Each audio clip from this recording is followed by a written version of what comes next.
శుభమస్తు. నేను మీ కాకునూరి. మూలం తెలుసుకోండి అంటూ ఉంటారు. తత్వమసి అనే మహావాక్యాన్ని ప్రస్తావన చేస్తూ ఉంటారు. ఈ తత్వమసి అనే మహావాక్యం సామవేదానికి సంబంధించింది. ఛాందోగ్యోపనిషత్తుకు సంబంధించిన వాక్యం ఇది. తత్వం ఏదో ఉన్నది, అది కృష్ణతత్వం అయితే కస్తూరీ తిలకం లలాట ఫలకే వక్షస్థలే కౌస్తుభం నాసాగ్రే నవమౌక్తికం కరతలే వేణుం కరే కంకణం సర్వాంగే. అలాంటి ఆ రూపాన్ని మనం చూస్తే కంఠేచ ముక్తావళి గోపస్త్రీ పరివేష్టితో విజయితే గోపాల చూడామణి. ఆ స్వామిని ఇలా స్తోత్రం చెయ్యాలి అంటారు పెద్దలు. మందారమూలే మదనాభిరామం బింబాధరాపూరిత వేణునాదం గోగోప గోపీ జన మధ్య సంస్థే గోపం భజే గోకుల పూర్ణచంద్రం. అయి మురళి ముకుంద స్మేర వక్తారవింద. జయదేవుని అష్టపదులలో ఆ లీలా అమృత శ్లోకాలలో కనిపించే పద్యాలు కానీ పాటలు కానీ కీర్తనలు కానీ ఆ స్వామిని సర్వానందమయ చక్రస్వామినిగా మన ముందు సాక్షాత్కరింపజేస్తాయి. కృష్ణకర్ణామృతంలో ఉండే వాక్యాన్ని కూడా హే గోపాలక హే కృపాజలనిధే హే సింధు కన్యాపతే హే కంసాంతక హే గజేంద్ర కరుణా పారీణ హే మాధవ.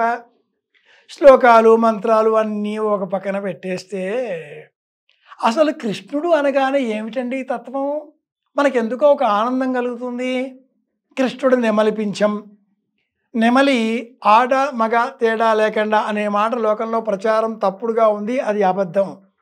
కానీ ఈ నెమలి పింఛం కంఠం ఎంత కఠినంగా ఉన్నా జగత్తుకు నెమలి అవసరం ఎంతో ఉంటుంది.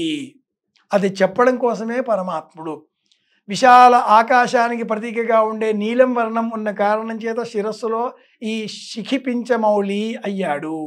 శిరస్సులో ఆ నెమలి పింఛమును ధరించి ఉన్నాడు. ఋతుకాల ధర్మానికి అనుకూలంగా వ్యవహరిస్తాడు. ఇది అందించేటటువంటి నిజమైన సందేశం, అంతరార్థం. మరి చేతిలో వేణువెందుకు? అయి మురళి ముకుంద స్మేర వక్త్రారవింద్ర శివశర మధుర సంజ్ఞాద్యాచే. ఏ మురళి, పరమాత్ముడికి దగ్గరగా ఉన్నావు.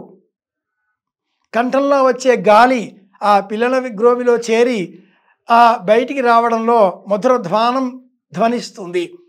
అలాగే ఆ పిల్లల గ్రోవి వెదురులో ఉండేటటువంటి ఆ నాదం మనకు తెలియదు, కానీ గాలి వెళితే నాదం సృజన.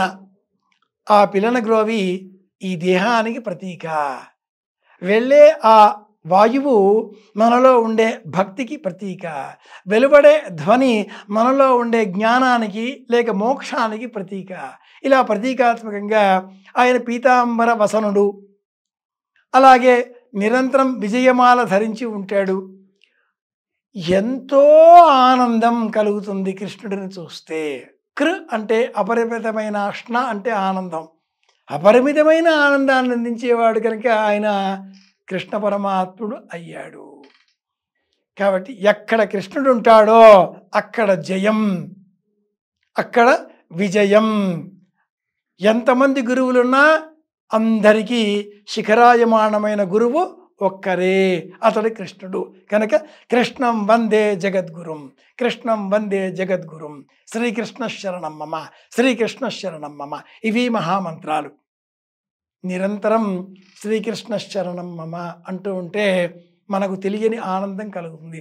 ప్రపంచంలో అందరినీ క్షమించేస్తాం, అందరినీ సమానంగా చూస్తాం, దేనికి ఉద్వేగపడడం మానేస్తాం. అన్నిటా కూడా మనకు ఆనందమే కనిపిస్తుంది. అలా కావాలి, కృష్ణుడిని స్మరిద్దాం. మళ్ళీ కలుసుకుందాం. వెంకటరమణ శాస్త్రి గారి పెద్దబ్బాయి కాకునూరు సూర్యనారాయణమూర్తి. శ్రీరామ జయం.